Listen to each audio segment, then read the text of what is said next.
Hello and welcome everybody, I'm Bavarian and this is Crusader Kings 3, and I want you to know that I have changed some of my recording settings. After I changed my setup, I need to configure some stuff, of course. I hope that it now looks crisper.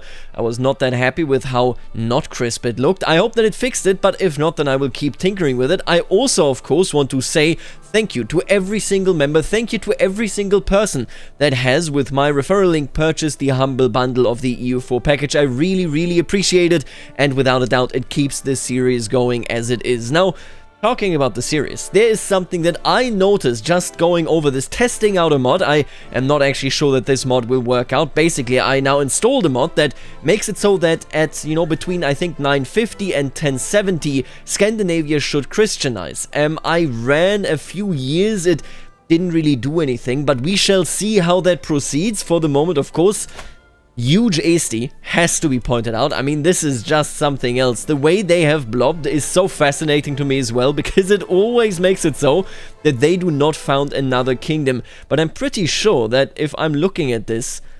Oh, he's the only son. He's the heir now to Eesti and Finland.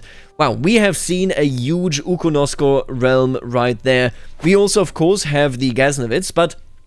they're not done blobbing yet. There will still be a lot that Sabuktigin has to do. Either way, it doesn't really matter for us right now. What really does matter, though, is the fact that even in our immediate neighborhood, things could change drastically going forward. This playthrough is something that has lasted for already 117 years, yet there is no central authority in Europe. Of course, we have fairly well-organized kingdoms, I would say. Then we have the inheritance mess of Italy, but... Roger Egige, we already looked at this, he doesn't have a child anymore. His wife is too old to give him any new ones, and if he doesn't get another child, then Duke Hildebert of Aragon will inherit. Now, Duke Hildebert is interesting, because indeed, Duke Hildebert is in a situation where, he has a wife that can't give him any further children, and technically he does have girls here, but, and this is the more important part to me, if you look at this right now, it is Duke Hildebert that has a chance of getting the throne, then it is Princess Giselle, my sister-in-law, and then it is Erege Asna II Lopez of Aquitaine.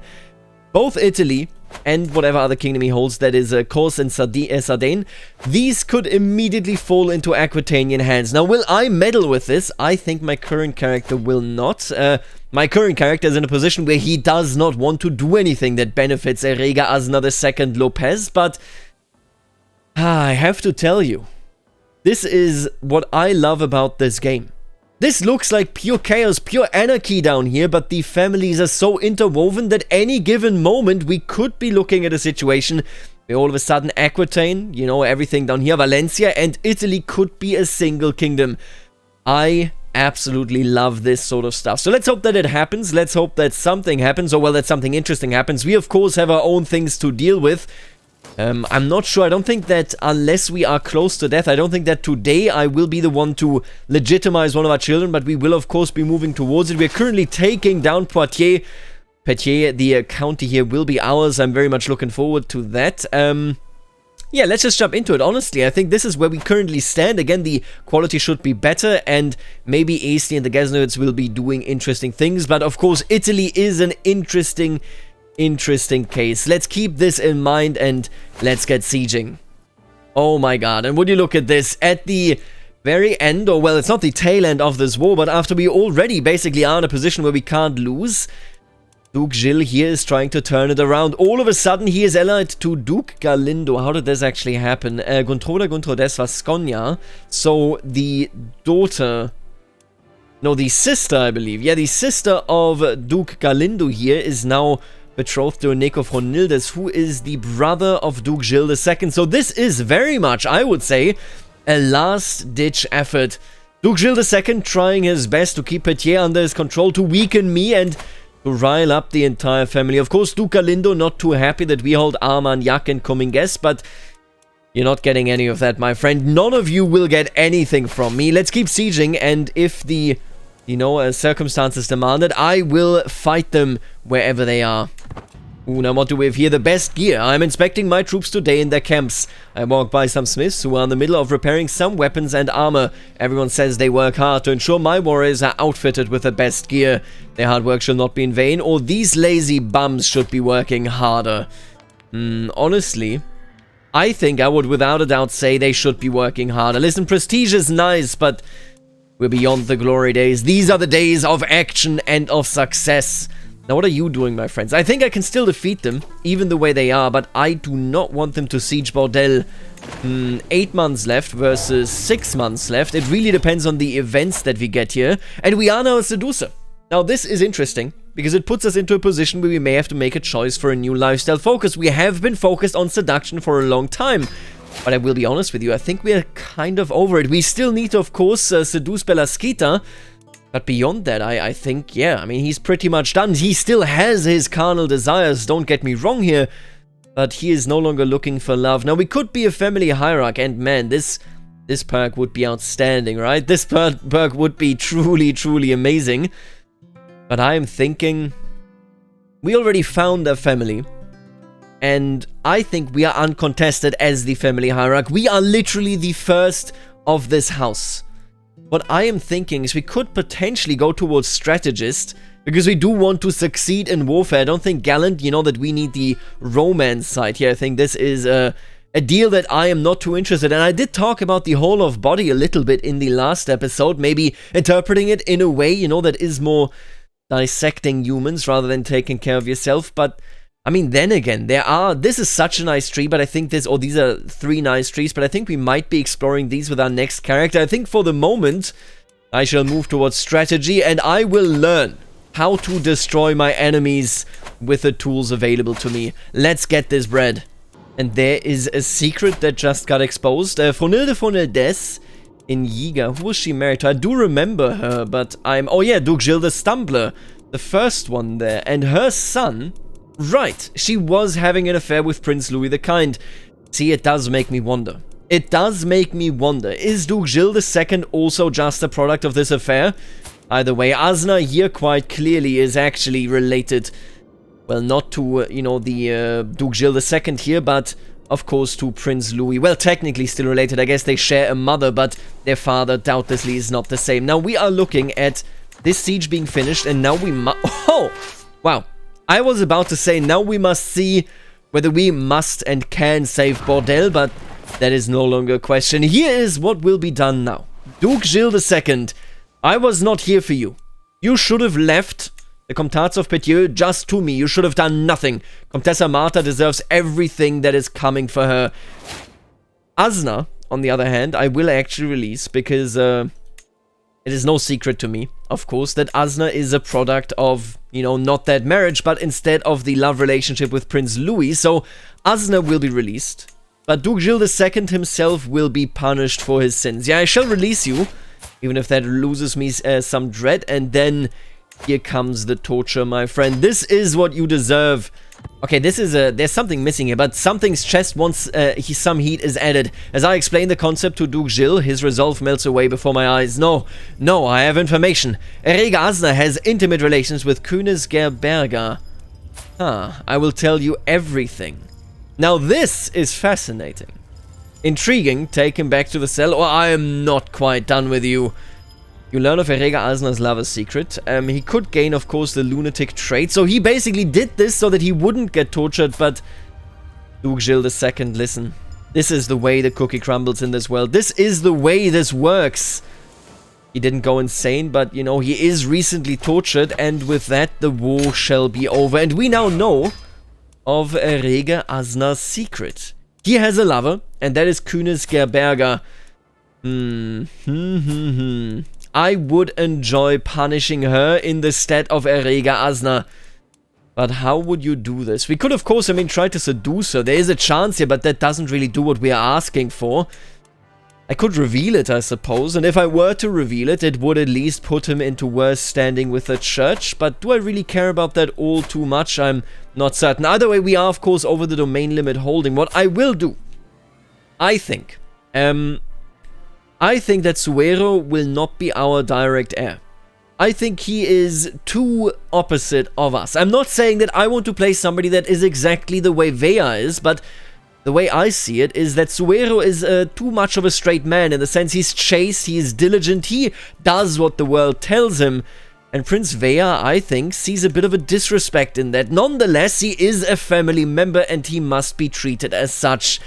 And because of this, I will be granting him the title that we just conquered. Poitiers will be under Conde Suero VS. May you take good care of it, my son. But again, I don't think that we will legitimize him. Gomez Velez is maybe an option here. I mean, he's trusting. We have pretty okay relationships with him, but that is something that we have to push there. Only okay relationships with them. With Elizabeth, for example, we have really good relationships. I gotta tell you, I'm still looking towards Elizabeth. Either way, the war's over. And this leaves me now in a position where we are surely looking towards the Grand Rite. But before we can hold this one, I remember I explained that I would like to seduce Bellaskita if I could actually hit the button there. We shall seduce her. And then make her into a witch, and that is when we will host the Great Rite. I actually would love for Pernell to also be a witch. Is she willing? Oh yeah, she would be willing. Alright, so let's take 3 or 4 years just doing that, and then we shall hold the Grand Rite. And we no longer are wounded. That is excellent. That was a threat to my health. I actually took away the candy jar as well. And what is this? A beautiful rolling hoop. A beautiful crafted little toy trinket, sure to bring a smile to the face of any child. Oh yeah, okay. I have a large family, and I can't actually equip it. Alright, well, there goes that. That is unfortunate. Anyway, you can't really do anything about that. Now here comes Elizabeth. Elizabeth is an interesting case. Of course, we do want her to be a witch as well. A 55% chance. That is not very high. She joined, however. She has become a witch. That is excellent. I will treat this in a way, however, where Elizabeth says yes, maybe because she loves her father, because this is a favor to an authority figure, but I'm not certain how much any of our children ultimately truly believe in the stories of the Horned God over the Catholic Church. Now, what do we have here? In my pursuit of Princess Bellaskita's affections, it could be very helpful to know exactly what her tastes and preferences are. I mean, I love using my spies. I absolutely love it. And oh my, Erega Asna is dead. Our enemy is dead. Can't believe that I gained stress from this. Oh, I guess technically because he was my heir. It really should have relaxed me though. I gained some artifact claims. That's fine. We have a new leader now, of course. Today, with the passing of Erega Asna due to gout, the future of Basconiaco has changed in its course. We'll never know if his reign would have united our lands together. Oh, right. This is the text for your player heir. Listen. He wasn't my genuine player, okay? Eregelope Matroness has now risen, married to Regina Ens Guntrodes. She is a daughter of Guntroda. Wow. How do you feel about this? Quite okay. Listen, I think my times of senseless seduction are over, but I'm looking at this. What do we think about Eregelope Matroness? We do not have a place on the council. We do not like any of his character, really. Yeah, I mean, I don't think we really think very highly of him to begin with, and he certainly hates us. Deceitful, lustful, excommunicated. We do not have a good relationship with him. Now, let me ask Italy. What are you looking at? Yeah, look at this. It's House Comminges all the way down there. That is so damn fascinating. That is incredibly fascinating. And if he lives longer, if Roi Gouget lives longer than Duke Hildebert, then this will become a fact. A unified Aquitanian Italian empire. I would be here for it. Ah, look at that. Eregelope does invite us actually onto the council as a marshal. Huh. Prince Veya the Impaler. Mentally, honestly, and this may sound silly, but if you look at these two men, they look hilariously similar, don't they? Hilariously similar. I'm not certain whether in his mind Prince Veya understands that Eregelope is not the same man that he so despised. I will decline. I will decline for the moment. Oh, and look at that. Yeah, dreams have really determined Prince Veya's life. I fell asleep and dreamed pleasant dreams. Dreams that were happy and lifted my spirits and made me feel better about life. But then I woke up the next morning. Well, you won't have to wake up for too long anymore, but look at that. Yeah, the dreams are pleasant now that, you know, we are committed to the Horned God and... Oh. Bellaskita said no. My heart is beating like a hammer when I knock. Sweetest sister, are you there? It is I, Veya. The door cracks open, revealing in anguish Bellaskita. Forgive me, brother, but I cannot do this. I wish. No, it is too dangerous. Lost for words, she kisses me quickly and slams the door in my face. I mean, honestly, that is the sensible option there. Pernell, what matters now is that you become a witch, and then we shall hold the Grand Rite. These are the things that are on the immediate agenda. I do want to repeat, I think we very much still feel hostile towards Lope, whether it is a calculation against the King of Aquitaine, or whether it is our prolonged hatred for Asna is uncertain. We are, of course, also in a position where technically the Gelonese dynasty very much still is an enemy, and technically Roi Gouget, if you look at this, directly descends from Duquesa Ida. It's a difficult choice to make against who we should move, but I do hope again that the Grand Rite will deliver us some answers. And there you go, Elizabeth comes of age. With her coming of age, my tuition of Elizabeth is at an end. Right, so she hasn't become an outstanding commander, a tough soldier. She was never meant for it, but look at that. She is greedy, honest, and brave. And I think, and this is something that I looked at earlier. I actually took a look at, hey, how similar are these? And they aren't very similar. Generous, chaste, and stubborn. They are the direct opposite here when it comes to the greedy and generous traits. She was chaste and she was stubborn, but if you look at it from a certain way where Prince Vea is coming from, right? A big theme, I think, of this series has been that different people interpret the same circumstances differently. Our children, when we say be a good person, might interpret this as bravery or as arbitrariness or as something like this, even though we may have meant, you know, being lustful, for example. She was chaste, and we saw this as a virtue. We saw this as something that we would like, you know, in our own lives, but that we were unable to maintain. We always struggled with our lust. She was stubborn, which we saw as bravery. She was headstrong. She was there to patch us up, to tell us you need to lie down now, and we conceived this as a brave trait. I maintain that Elizabeth Veyes, in the eyes of Vea, is similar to Nunya. He sees her as this epitome of bravery, of honesty, of being stern with somebody when it is necessary, and of virtue. I gotta tell you, I think Elizabeth may be our heir. They grow up so fast and she has become a reaver. Jesus Christ. If we could take control of the culture, I don't see why we wouldn't go, right? And actually implement the pirate tradition. It would be just too funny. But yeah, being a reaver doesn't really serve anybody here as it stands. Now let's keep building up our own Nagas. Very, very important, of course. Then we convert Pernelle and then we hold the Rite. Let's get this done. There she is, Pernelle. Let's see. Okay, she has joined us. Absolutely beautiful. And now we just need 13 more bucks. And all of a sudden, we will be in a position where we can hold the Rite. Man, it took us a while. It really did, didn't it? My vile vassal. Yeah, that is how we look at one another. I don't want to be a marshal. My apologies. But I'm not doing that. It gives us bonuses, of course, but no, I will not be a servant. I do not acknowledge that I might very well be your servant. I will go down the strategist perk tree. We are learning about strategy so that we are equipped with the knowledge that we need to wage the wars of the future. And now, we will worship the Horned God and delve deep into his mysteries. The Grand Rite is an excellent opportunity to socialize and exchange knowledge with my fellow witches. Let the ride begin. Grand Rite, an uninvited guest. As my fellow witches arrive in Bayona, I catch a glimpse of an unfamiliar face. When I go to greet my niece Controda, she introduces the strange man as Egidio. They are old acquaintances, as it turns out, and Controda asks if Egidio may join our Rite.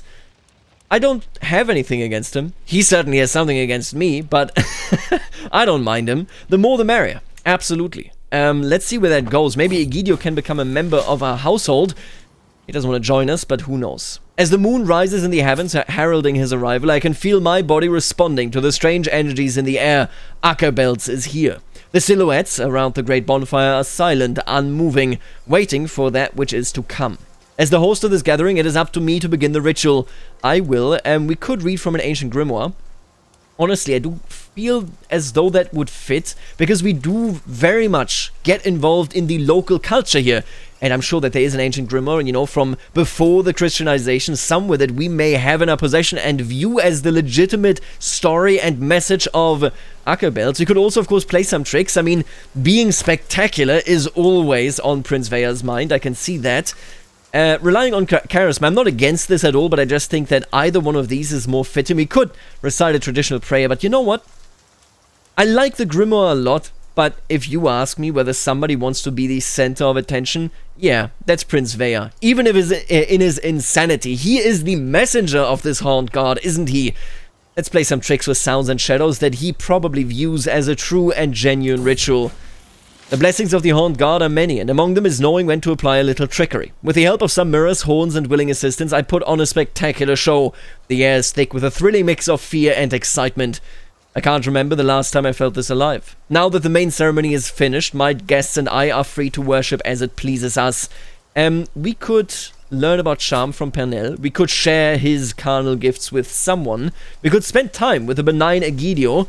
But quite frankly, another rival would be so funny, but I feel like it would be fairly inconsequential. No, I will share his carnal gifts with someone. See, I was hoping that we click this and then Nunya pops up and becomes our soulmate, but instead, it will be Pernell.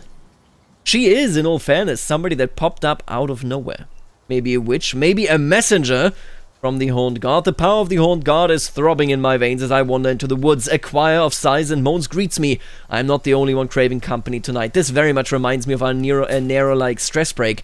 It's very much in character. A familiar voice calls out to me. It is my lover Pernell. As I turn around and meet her gaze, everything falls into place. The two of us, it is his will. We are meant to be together forever. Absolutely. Now, she hasn't gifted us any children. But this is something to keep in mind. Honestly, I really need your feedback. If Pernell gives us a child, do we view this as the child of the communion of the Horned Guard? Or do we try to, stick to maybe Elisabeth so that Nunya's heritage can be carried forward? This is an interesting question. Pernell has become a soulmate. I don't think I will marry her just because that brings in the Christian rites, but it also brings in the difficulties of our lovers becoming angry and her becoming angry. We will simply maintain things as they are right now. My guests and I have worshipped the Horned Guard, exchanged sacred knowledge, and tied deep bonds. My mind is buzzing with new ideas, but my body is in desperate need of rest. A warm bed has never felt so tempting. May he watch over us until the next grand rite. Absolutely. This leaves us in an interesting position when it comes to how we understand the world. I most certainly think, again, that there's this potential that we say the Horned Guard, the future, lies in Pernell's womb, hoping that she will give us a child. But at the same time, of course, Elisabeth, again, is a very strong reminder, and she will leave the court soon, huh? Please do not leave the court, my child. She's a stark reminder of the fact that, of course, Nunya is no longer with us, that Nunya could have been our ideal partner. Elisabeth leaving, huh? I should give her a job, I guess. That is an option here. I could give her court tutor. She's pretty smart. I mean, she would be a good educator. I think we might actually do that. I like the idea. She's average. I mean, yeah, Gomez certainly is better, but you know what? What do we have done? Court jester? No, I don't think so. I could make her into a bodyguard. Actually, I'm not actually sure that I could. I don't think I can. Yeah, that's sad. Either way, yeah, you know what? I will make her the court tutor. Alright, now let's take a look at what is happening. Matilda has died. That is a shame, but of course, she didn't gift us any children, so was she really part of the close circle? I'm not sure. I could negotiate a new contract with my son, of course, but I don't think I will bother for the moment. I can imprison Pernell. I don't think I will do that. In fact, let me just forgive you for your crimes. Grant pardon, there you go, beautiful. I could negotiate an alliance. I'm actually a fan of that. It does show that we are connected. It doesn't actually do us any favors, but yeah, I do like the idea that this is a family unit. And I can declare some wars against Armagnac, Prince Louis's claim. He can claim either of these titles. Well, and he did come to the aid against us. I think taking revenge against Galindo is on the table here. Even if it, well, I mean, I do love our brother Prince Louis. He has been there, and he, of course, had an affair with the wife of our rival. I think I will do a favor to Louis by taking Biarno, which is the actual capital of Galindo, weakening him even further. Absolutely. You know what? Let's do it. Let's push his claim. And let's make sure that none of these fools shall ever oppose me again.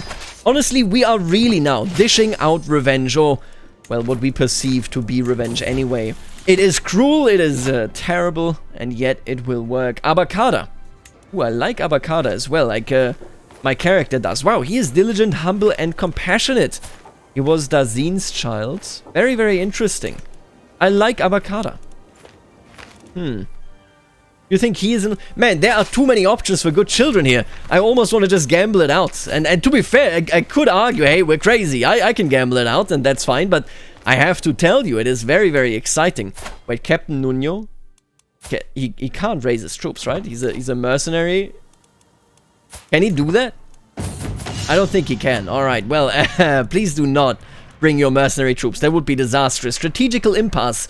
I'm sitting around the map table with Conde Zentulu and Alcate Nagusi Lope discussing our strategy for the ongoing war. Zentulu eagerly points out all the prime targets that we should immediately send raiding parties to pillage, while Lope sits back and patiently advocates for us to secure critical locations and wait for the enemy to come to us instead. We can do both of these. I'm a genius. You're a fool, and I am destroying our enemy. That is all. I don't need to say anything else.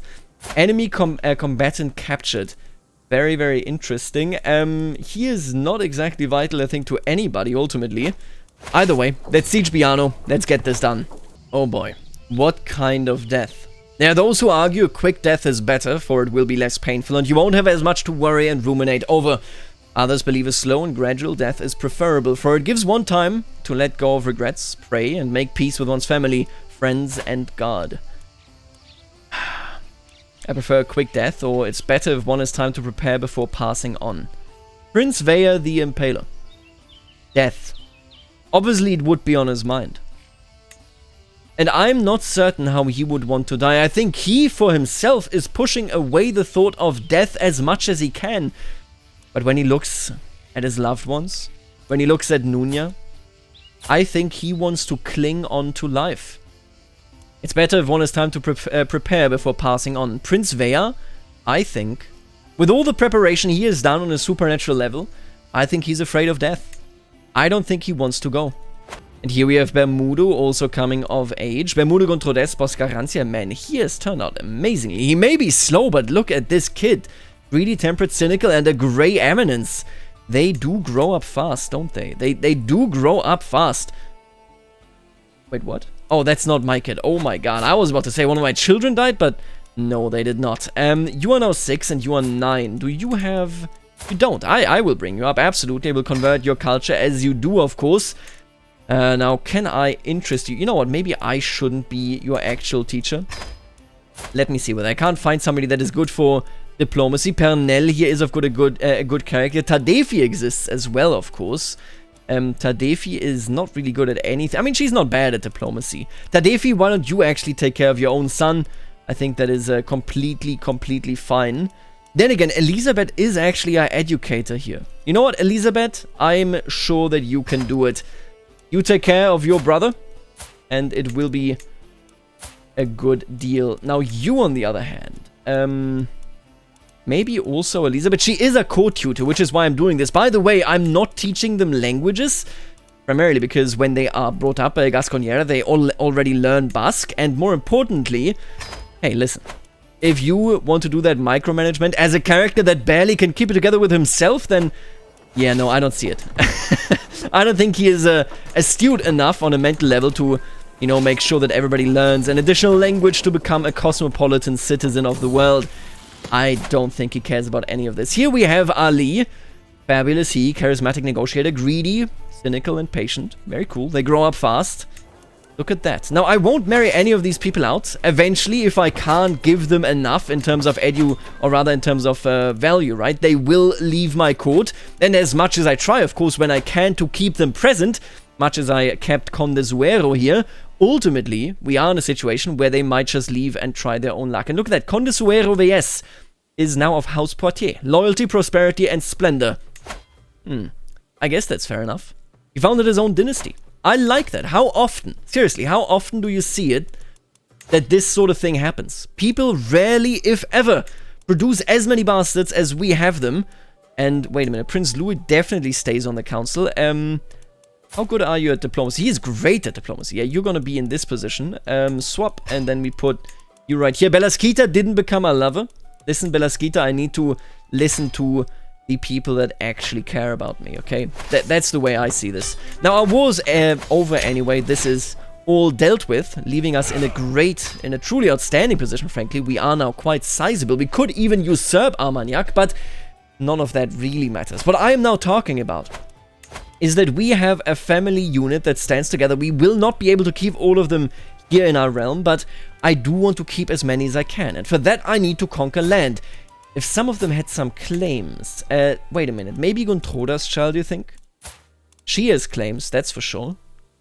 I could put her onto the throne, and then this kid might be eligible. Bermudo Gontrades. You know what, let's use these last few minutes of this episode, because we are in a pretty good position. Nothing here changed, and that is actually satisfying, because it leaves us in a position where, you know, we're still very much looking at this situation.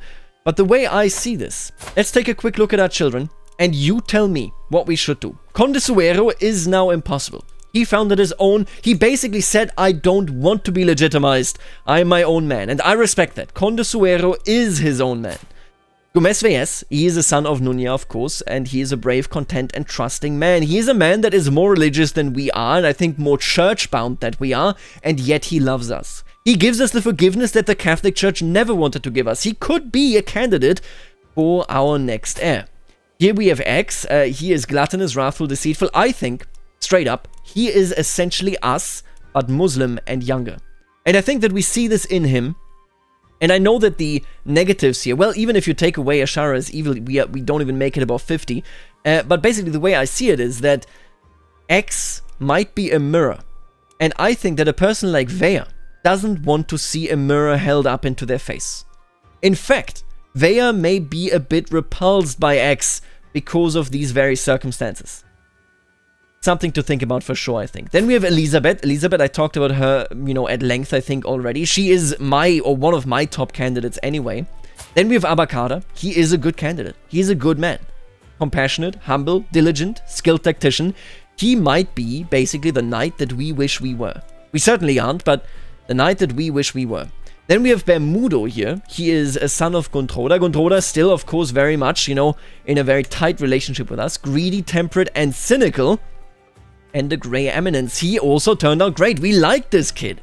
He supports us no matter what. Even despite being slow, he has turned out great. And maybe he deserves a shot. You know, a shot at genuine governance. Now, let me take a look at our other children here. We have Ali, fabulous he, greedy, cynical, and patient. Charismatic negotiator. We don't seem to be very close to him at all. And vice versa, of course. And then we have Zafir. Zafir right here, 9 years old. We don't know too much about him yet. I don't think that we have any strong leanings towards him. Similar case here for Michipsa. What I am thinking is, if Pernell were to bear a child, maybe we would consider that. But out of all the children that we have here, I do feel like Bermudo, Abakada, and Elizabeth might be the best options. Maybe even with Gomez. There are so many options here. Let me know what you think. Who we might be, you know, in favor of. Who this character might feel is worthy of an inheritance. And oh my god. I think we know what we do in the next episode. Claiming the crown of Basconiaco. God, I would feel so happy about that. If it returned to me. To the fifth-born son of Erega Asna I. That would be beautiful. Either way, oh yeah, and you know what? We need to check something here. They went with Glory. So we now have the Glory line. I missed this. The Dynasty Legacy of Glory has now been unlocked. It's Marriage Acceptance. That is very good. Renowned Name. Monthly Prestige. Number of Knights. Wow, this is also good. Earning Respect. Personal Scheme Power plus 25%. And Diplomacy. Vassal Limit. Short Reign Duration. Court Grandeur Bonus. And vassals are less likely to join Claimant and Liberty factions. And then General Opinion and Max Sway Schemes. Wow. Wow, the Max Sway Schemes is insanely cool for a plot-driven playstyle. Either way, let me know what you think. This is going to be a hugely impactful decision, which I might just gamble out if none of you convince me with arguments. Either way, thank you so much for watching. I will see you in the next episode. I'm so excited to see where this goes. I hope so are you. I will see you then. Later, alligator.